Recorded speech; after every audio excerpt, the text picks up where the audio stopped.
Hey everybody, this is Tambion and I'm back with another Transformers video review. And this time I have the Transformers Generations Combiner Wars Decepticon Dragstrip. And kind of the first thing that you can see right off the bat is that these actually don't come with comics. I have heard that they're actually going to release a secondary wave of these guys and they're going to come with the comics, but that's not like until like way down the line. I was going to wait for that, but then I decided to go ahead and bring these out to you while they're still kind of relevant. So with that, here's Dragstrip. You can see him in his alternate mode, and then him in his robot mode here with his gun and his foot / hand. Very nice artwork on the package. Everything's on this side this time. It's a shame that they did this on this. It shows 1 of 5 for Minosaur, but for some reason I'll show you it on the back also. You know, they combine them with the Superion mold right here with all the other aerial bots, and so here you have the figure along with him in his vehicle mode. There's no really data. There's no tech specs. The package was pretty lacking on this. I know that there's cards on the inside. Maybe that'll be on those cards. Nothing really on the back. I think it's the same stuff that's here again. And then some of the other figures that came out in this wave. You can see Silverbolt, and then Skydive, Alpha Bravo, and then Firefly. So let's go ahead and get this guy out of his packaging and check him out. Alright, so here we have Dragstrip out of his packaging in his alternate mode, which is an F1 Formula race car. Inside the packaging, he also comes with his instructions, and they're a little bit different on this. They actually fold out like this, kind of a zigzag motion thing. On the front, it actually tells how to transform him back and forth from robot to alternate mode, and then on the back it shows how to transform him into both a leg and then an arm. He also comes with his little card, and it's just a card. It has no tech spec data or anything on there. Every single card is basically the same thing. It has the art work from the package, and then his name, and then just the Transformers logo on there. He also comes with his 2 accessories. One of them being his fit foot gun type thing, and then his sword with a very weirdly angled handle coming out right here, and I have no idea. Excuse me, I have no idea what that weird angled handle is for. So it makes it really hard to kind of do anything with it. If it would have stuck straight out of the side, even just a little bit, and with it not even being a full handle, you could have at least pegged it onto here or used it as some kind of gun or something. But now it's just a sword with a weird angled triangled type of handle. So I have no idea. This right here is pretty much useless in car mode. You can stick it out like this, or you can have it kind of like this on the side, because he has those 2 little ports right here. There's no other place that I figured out where to put this or what this is actually for. This right here you can take and you can bend this under, and then there's a hole right there, and then you can see that right there. And if you take this and bend this down just a little bit, it holds it all straight on there, so it looks kind of like an extra engine. So, real quickly, let's check out the car. It's fairly simple. Not too much going on here.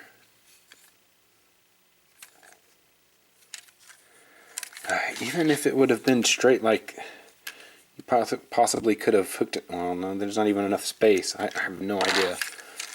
I have no idea what they were doing. Alright, so really quickly, you can tell by looking at it that the plastic and the paint are a little bit different colors of purple.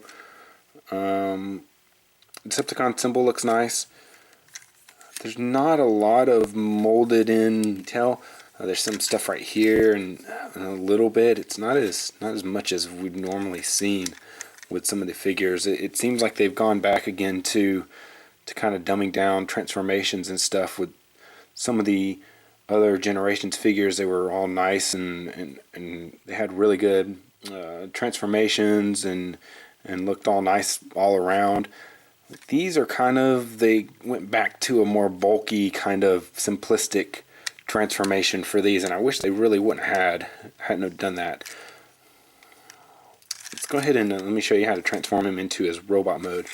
We'll start here, and you can take that, bend that way. The head wasn't supposed to come with it. And flip that around,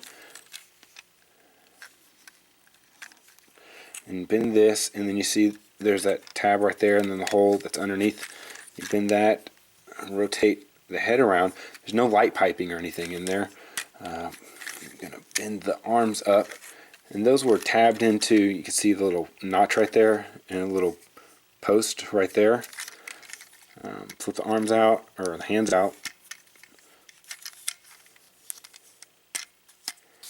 and then you want to extend that portion of the legs, rotate it out or around, and then unpeg them,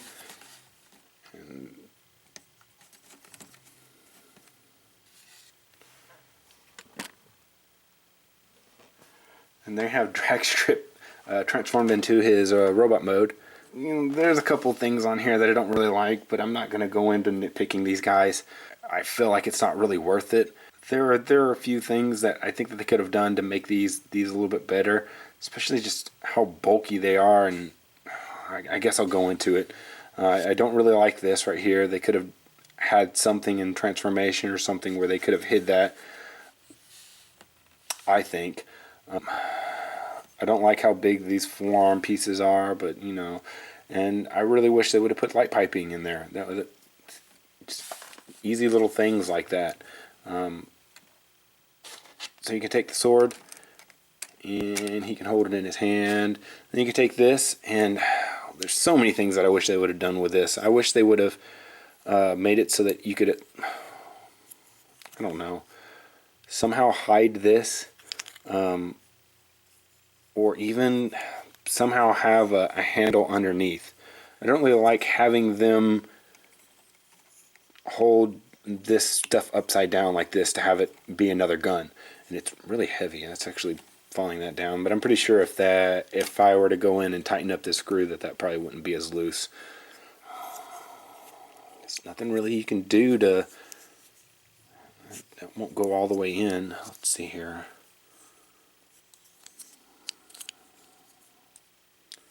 No. No. Okay. Guess that's useless for this mode. Real quickly, we'll do the articulation on this guy. Start up here at the head, and he has a ball joint, so you can look up a little bit, and he can look down, turn left and right, stuff like that.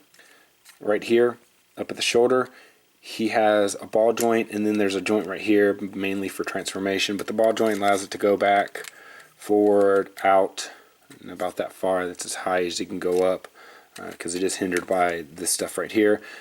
Elbow, and then a swivel right above the elbow, nothing on the wrists or the hands. You go down here to the waist, waist can twist, then a ball joint underneath it, forward, back, out to the side, and can get about that high. Then right below that is the twist. Then you have the knee joint, and that's about as far as you get on that, and then nothing really in the feet. And so really quickly, I'll show how to transform him into his arm and then his leg. So starting off with his arm, it's easy to start with him in this mode right here. So you're going to flip around the head, flip it up into there, rotate this up, flip that down,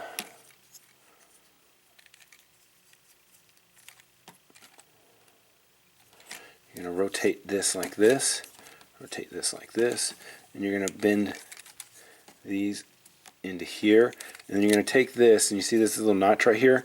Well, you're going to take and notch all this stuff into here like this. It doesn't really stay that well, but that's what you got to do.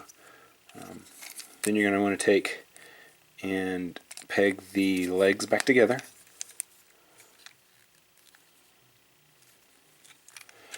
And then this is the connector, so you have to kind of start this and pull this up like that.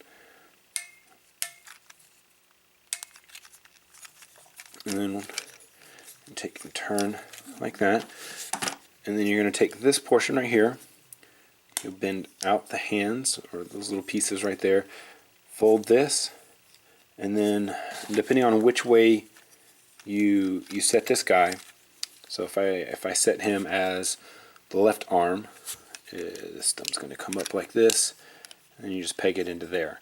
And then you can take, and normally you're supposed to go like that to make a little gun, but it fits like that, so you can have a little knife. So there he is in his arm mode. And then for leg mode, real quick, we'll go back to the car. So car, and then we want to take this and rotate all this stuff. Just get him to car real quick.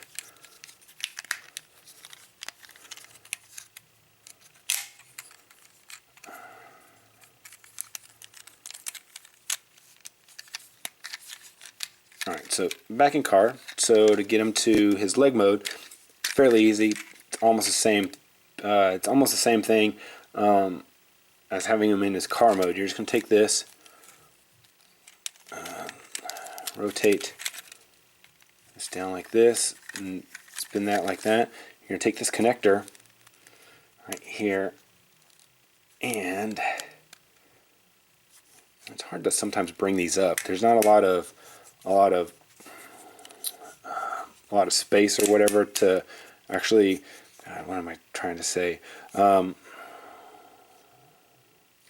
Like these aren't rough enough to actually bend it up sometimes, and then it's really stiff, which is fine by me, because you're going to need it to be stiff. Then you want to take this. It doesn't show it in the instructions. A lot of people missed it. You want to take this. And when they missed it, they were saying that their figures were lopsided if they had him as a leg. So you take this and bend that up like that. And then you have another connector underneath here. So you take this thing and you just want to go like this. And then you have a leg. So let's go ahead and get him back to robot mode real quick. These guys are pretty simplistic. They're not too hard to transform. You can see how fast I can actually transform them without having to describe the transformations. It's really easy and really fast. So you can see how fast I got them back to robot mode. So it's no time whatsoever. A lot of people are really happy that Hasbro is finally listening to the customers, and they're making things that they've been asking for a long time, especially with combiners. And this is actually a halfway decent, way cheaper version of Minosaur than if you were to actually go and buy the Fans Projects version of him, which is really hard to actually find nowadays. I think most of those are actually sold out. And at least if you get all these, then they'll all be kind of the same size and in the same scale. So at least you have that. I know with a lot of third-party companies, some of these guys are making them in different scales, so it's hard to find accurate representations for each one of them. The ones that Fans Projects made was actually a little bit smaller than what, like say, TFC Toys or even Mastermind Creations, what they were doing with their combiners and stuff. So, this is a affordable, kind of viable combiner that, everybody can get, and, that you can go out and you can get your kids. That's not just catered for high-end collectors. So, you're going to come along. You're going to have the same problems that you normally have with Hasbro, with them being a little bit lacking in some of the articulation and in some of the sculpting elements and things like that. But, you're definitely going to... But with that, I'll go ahead and conclude this review of Dragstrip. Don't forget to check out my other videos, subscribe, follow me on Twitter. This has been Tambioto, and I'll see you next time.